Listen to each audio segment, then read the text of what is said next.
Greek War of Independence, 11-year-long struggle.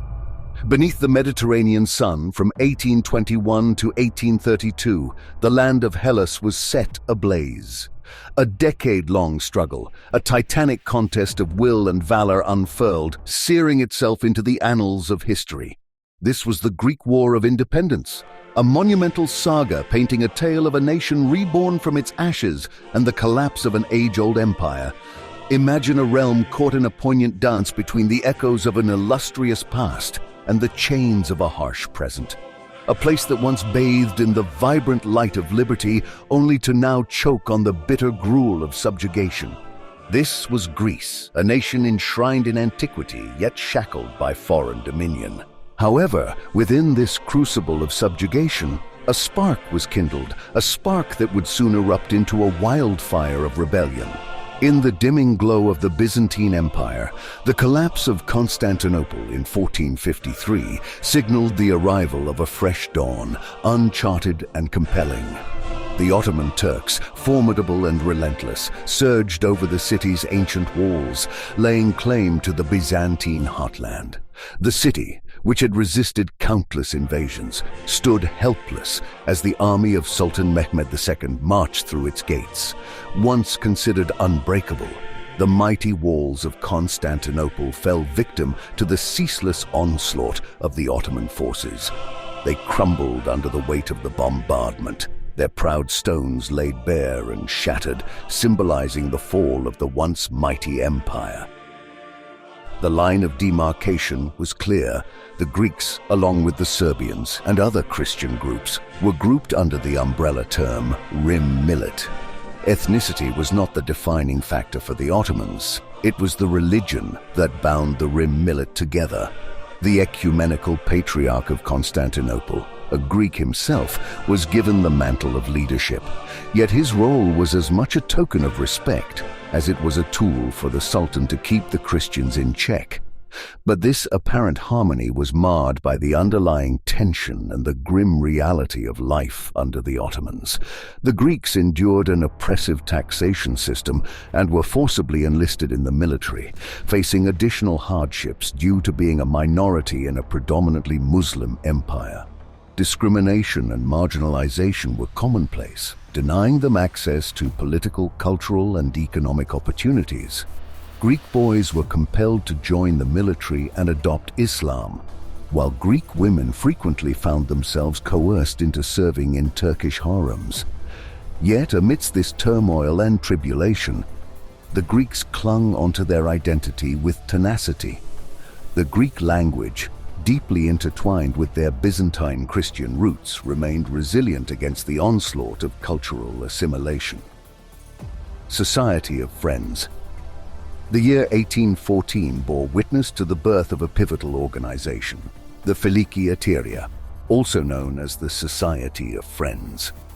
Originating in the obscure Russian port town of Odessa, covert and influential entity emerged, poised to shape the Greek narrative. Initially, the Society of Friends operated as a cultural association with a clear mission, safeguarding and promoting Greek education and culture. However, as the oppression under the Ottoman rule continued unabated, the society found itself metamorphosing into a conduit for revolutionary activities. It transcended its initial purpose, morphing into a beacon of resistance and an embodiment of the Greek yearning for independence.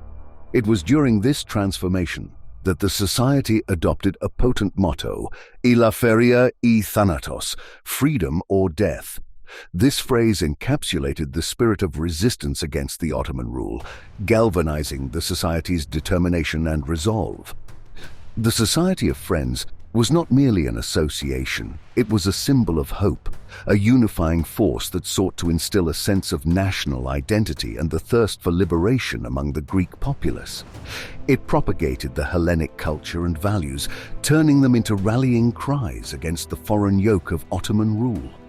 This call for change reached out to many, including Ioannis Kapodistrias, a highly regarded diplomat.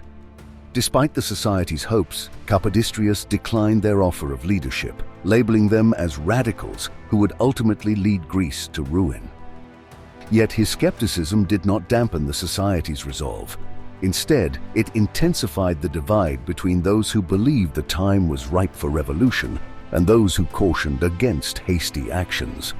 As the 19th century dawned, the world witnessed a surge of national movements, a tidal wave of change slowly but surely eroding the once invincible Ottoman rule. This global shift, coupled with the deteriorating condition of their oppressors, nurtured the Greek desire for independence, transforming it from a mere spark into a blazing inferno. Amidst the brewing storm, the Society of Friends launched an invasion of Moldavia and Wallachia under the leadership of Alexander Ypsilantis in 1821. Although the invasion ended in a military disaster, it served an unexpected purpose. Rather than dousing the flames of rebellion, this apparent failure added fuel to it. It spurred widespread revolt throughout Greece, ushering in the War of Independence. The journey towards Greek independence was painted with the red hues of violent battles and devastating sieges. Each clash carried its own unique significance and consequences, shaping the course of the Greek War of Independence.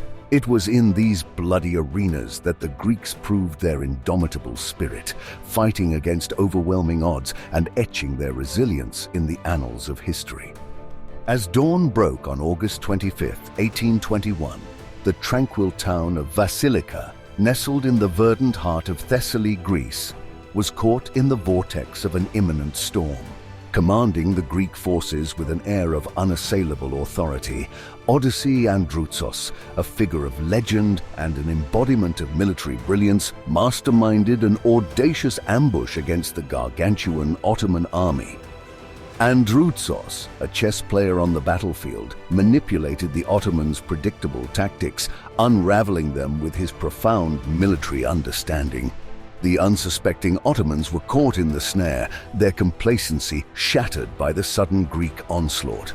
Stunned but not defeated, the Ottomans, a force known for their battle-hardened grit, rallied swiftly.